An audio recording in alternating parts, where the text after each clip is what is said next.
Baik, selamat datang. Dalam video kali ini saya akan memperkenalkan mengenai round robin scheduling. Video ini dibuat untuk memenuhi tugas infrastruktur teknologi informasi generasi terbaru.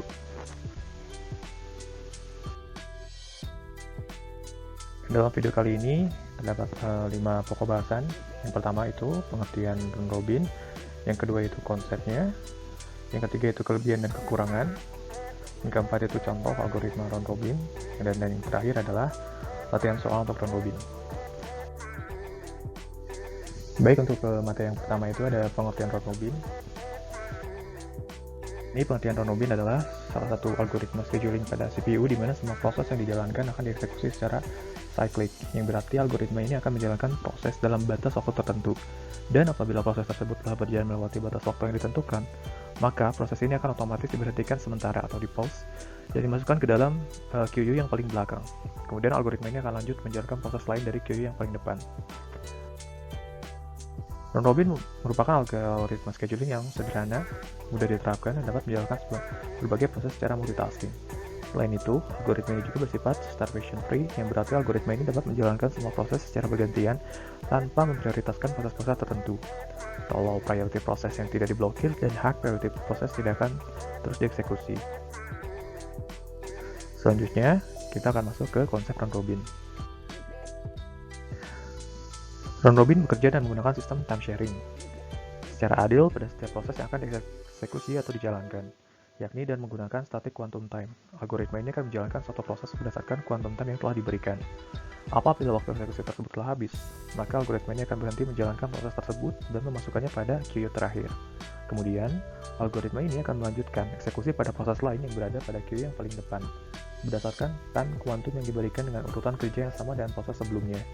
Jadi, singkatnya adalah, setiap proses akan mengalami eksekusi dan pause yang sama berdasarkan time quantum yang diberikan serta tidak ada prioritas tertentu.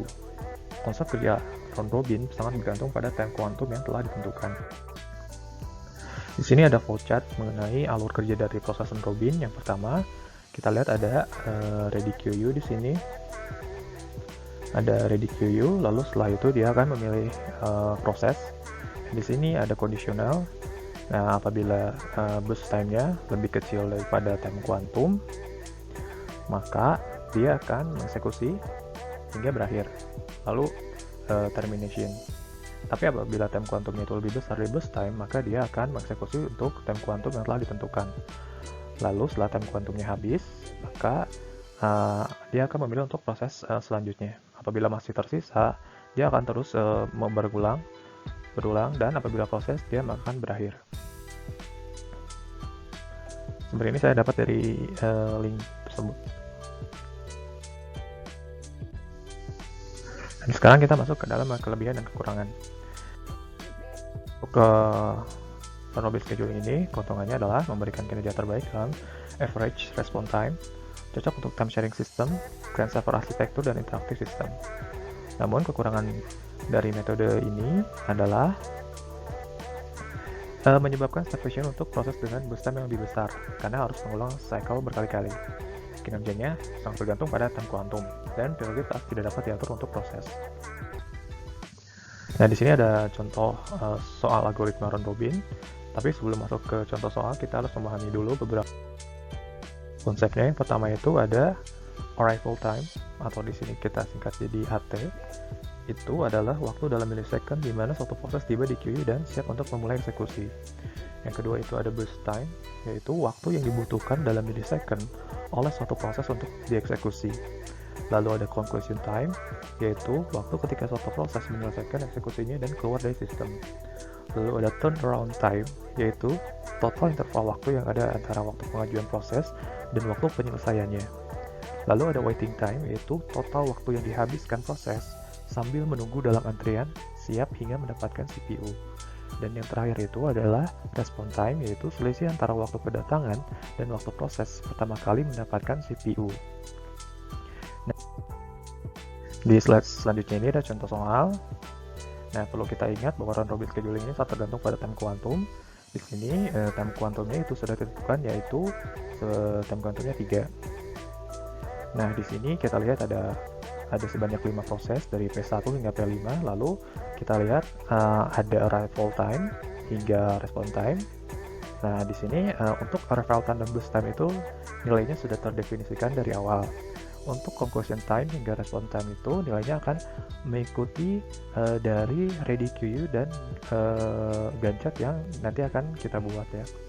Lalu sebelum itu, untuk bisa mendefinisikan nilai dari conclusion time sampai response time, nanti akan ada caranya. Untuk conclusion time nanti akan terlihat ketika si Gantt chart-nya sudah terdefinisikan. Untuk turnaround time kita bisa lihat ini bahwa nilainya itu akan diperoleh dari CT dikurang AT, yaitu conclusion time dikurangi oleh arrival time. Lalu untuk waiting time nilainya itu dari TAT kurang BT, yaitu turnaround time dikurang dari boost time. Dan response time itu dia dapat dari nilai pertama nanti yang dari Gantt chart itu, dan dia akan dikurangi oleh arrival time. Nah, apa itu ready queue sama Gantt chart? Di sini kita lihat ada ready queue, jadi nanti kita mendefinisikan setiap proses alurnya mana-mana dulu yang dieksekusi, kita simpan di sini. Lalu nanti untuk lebih detailnya kita definisikan di Gantt chart.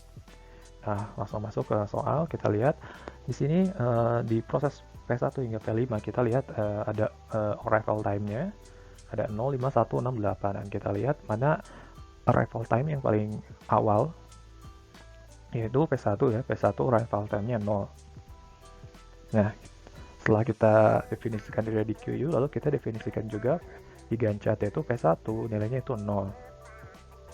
Nah, di sini ada rumusannya, itu arrival time yaitu 0 nanti ditambah dengan time quantum yaitu 3, atau ditambah boost time jikalau boost time-nya lebih kecil daripada time quantum seperti yang dijelaskan di flowchart yang di awal tadi. Nah, kita lihat P1 telah digunakan, maka kita coret dulu di ready queue-nya. Nah, dia nilainya itu ditambah 3. Karena apa? Karena kita lihat di sini time quantumnya 3. Di sini kita bandingkan dengan boost time. Nah, karena boost time ini dia jumlahnya lebih besar ya dari time quantum, maka kita definisikan tambahannya 3 ya. Oke. Nah, itu maka 8, dan di sini telah digunakan 3, maka 8 dikurang 3 yaitu menjadi 5. Maka sekarang nilai dari P1 adalah 5. Lalu selanjutnya kita masukkan P3. Kenapa P3? Karena dari proses 0 sampai 3 ini kita perhatikan berarti ada 0, 1, 2, 3. Nah, kita lihat P3 ini dia tiba juga kan dari rentang waktu 0 sampai 3, maka kita masukkan P3 di ready queue. Lalu setelah itu kita masukkan P1. Kenapa P1? Karena nilai dari P1 ini dia itu masih ada, yaitu 5, maka dia harus masuk ke antrian selanjutnya, maka kita masukkan P1 di sini. Nah, lalu kita masukkan nilai dari P3. P3 ini kita lihat boost time-nya itu 7. Nah, dan ingat nilai kuantumnya 3, jadi dia maksimal hanya bisa masukkan 3, jadi 3 ditambah 3 sama dengan 6. Lalu 7-nya sudah diganti karena sudah dipakai 3 di sini.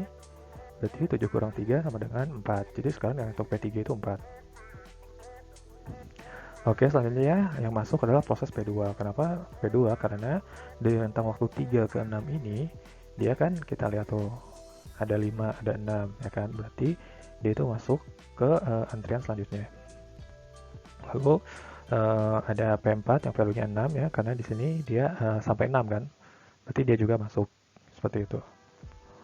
Lalu tadi kita ingat bahwasanya P3 ini masih ada value-nya di 3, dia masuk ke antrian selanjutnya setelah P4.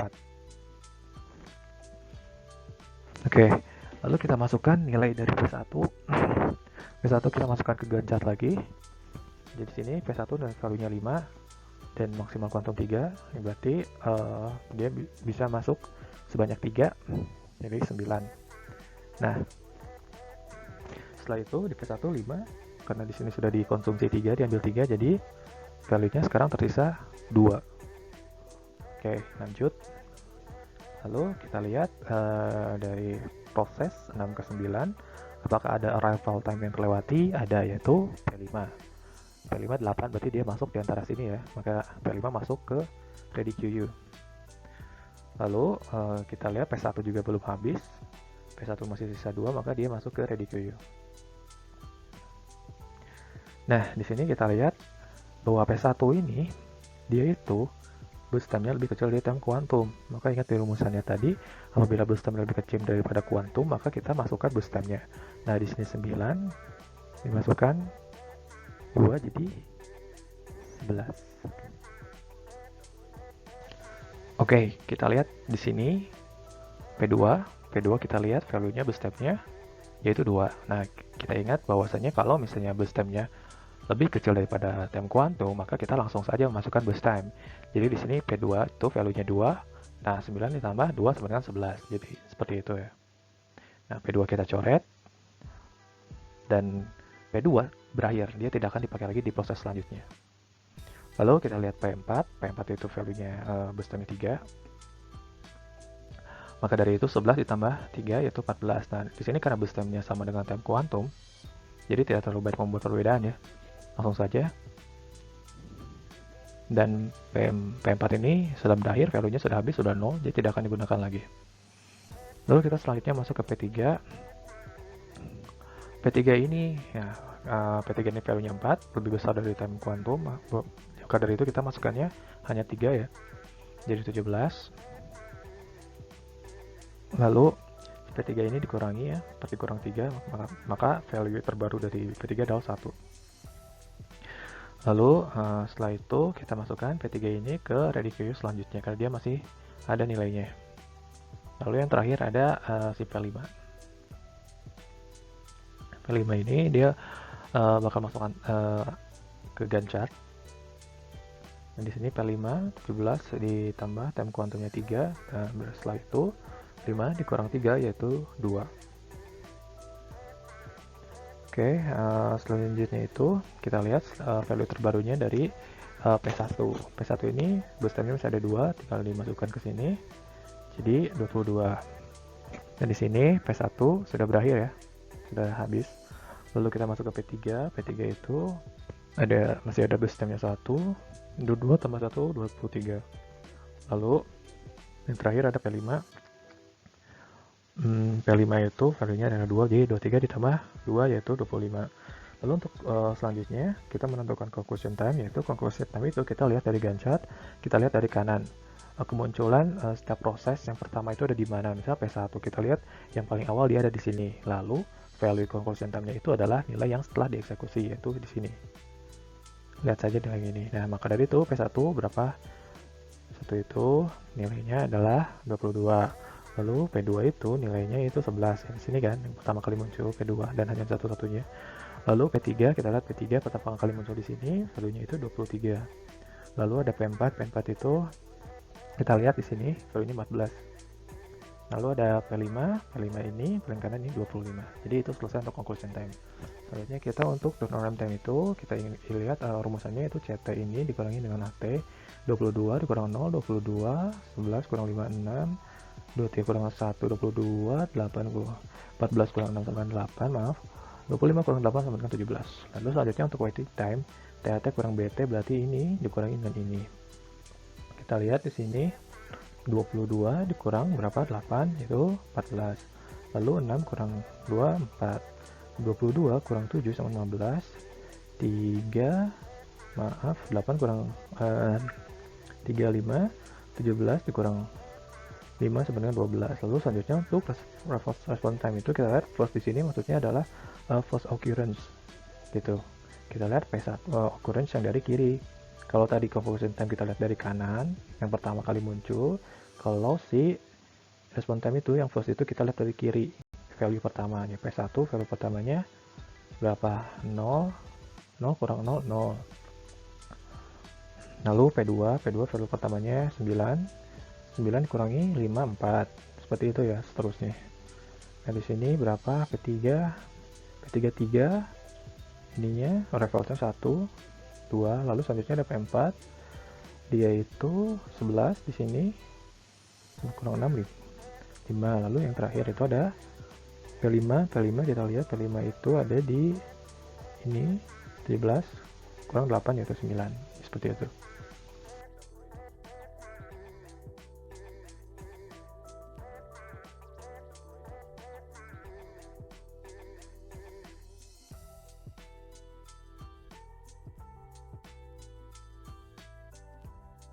Lalu selanjutnya kita akan masuk ke contoh soal, latihan soal untuk round robin. Nah, di sini latihan soalnya itu ada, kalau tadi time kuantumnya 3, di sini time kuantumnya itu 2 ya. Dan di sini ada, kalau tadi 5 proses, di sini ada 6 proses. Seperti biasa, arrival time sama base time-nya sudah diinisialisasi di awal. Lalu kita siapkan QU-nya dan siapkan gancetnya. Nah, kita lihat seperti biasa, proses pertama itu ada P1, dia value-nya 0. Nah, P1 udah habis di situ, masuk ke gancet, nah 0. Lalu time kuantumnya ingat 2 ya. Nah, berarti sekarang 4, P1 itu 4 dikurang 2 sama dengan 2. Lalu setelah itu ada P2. P2 kita masukkan gancet, ditambah 2, yaitu jadi 4. Nah, sekarang P2 berarti value-nya udah 5 kurang 2, 3. Lalu selanjutnya datang P3. P3 itu value-nya berapa itu? 6. Nah, karena di sini masih time kuantumnya 2, 6, 2 berarti sini 6 kurang 2 sama dengan 4. Lalu selanjutnya proses masuk P1 lagi. P1 itu masih ada value-nya 2, base time-nya, maka itu dia sekarang nilai gancetnya 8. Dan sekarang P1 sudah habis dan tidak akan digunakan lagi. Lalu selanjutnya ada P4. P4 itu base time-nya 1, lebih kecil daripada time kuantum. Maka dari itu P4 masuk, lalu hanya ditambah 1 ya. Oke, selanjutnya itu dan P4 sudah habis, tidak akan digunakan lagi. Selanjutnya ada P2. P2 itu value-nya 3, masih lebih besar dari time kuantum, berarti 9 ditambah 2 itu 11. Dan di sini P2 nilainya jadi 3 kurang 2, 1. Nah, selanjutnya ada P5. P5 itu value-nya 3, masih lebih besar dari time kuantum, maka kita masukkannya hanya 2 ya. Nah, P5, setelah itu kita lihat ada P3. P3 itu base time sekarang 4. Kita masukkan ke gancetnya. Kita masih masukkan 2 sesuai nilai time kuantum. Sekarang P3-nya hanya tersisa 2 ya, karena sudah digunakan 2 tadi di sini. Lalu kita lihat ada P6. Processing arrival time-nya datang di detik ke-7. P6 value-nya 2, kita masukkan 13 tambah time kuantum 2 jadi 15, dan di sini P6. Lalu ada 17 ya. Setelah itu P6 habis, tidak akan digunakan lagi. Lalu masuk lagi ke P2. P2 masih ada value-nya yaitu 1. Jadi 17 ditambah 1, 18 seperti itu. Dan di sini P2 sudah habis ya, tidak akan digunakan lagi. Lalu selanjutnya ada P5. P5 masih ada base time-nya 1.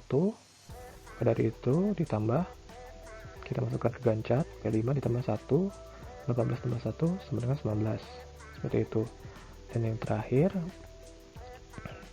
kita masukkan P3. P3 masih ada value-nya itu 2, base time-nya sama dengan time kuantum 2, tidak berpengaruh, jadi ditambah 2.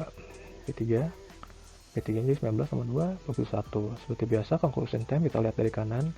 Kemunculan pertama di P1, kita lihat 8, P2 18, P3 21, P4 9, P5 19, dan P6 17. Nah, seperti yang proses berikutnya, kita tinggal mengurangi itu, CT kurang AT, P1 8, P2 17, P3 19, P4 5, P5 13, P6 10. Waiting time-nya 6, P1, P2 16, P3 17, P4 4, P5 11, dan P6 8. Lalu untuk respon time P1 0, P2 1, P3 2, P4 4, P5, dan terakhir P6 8.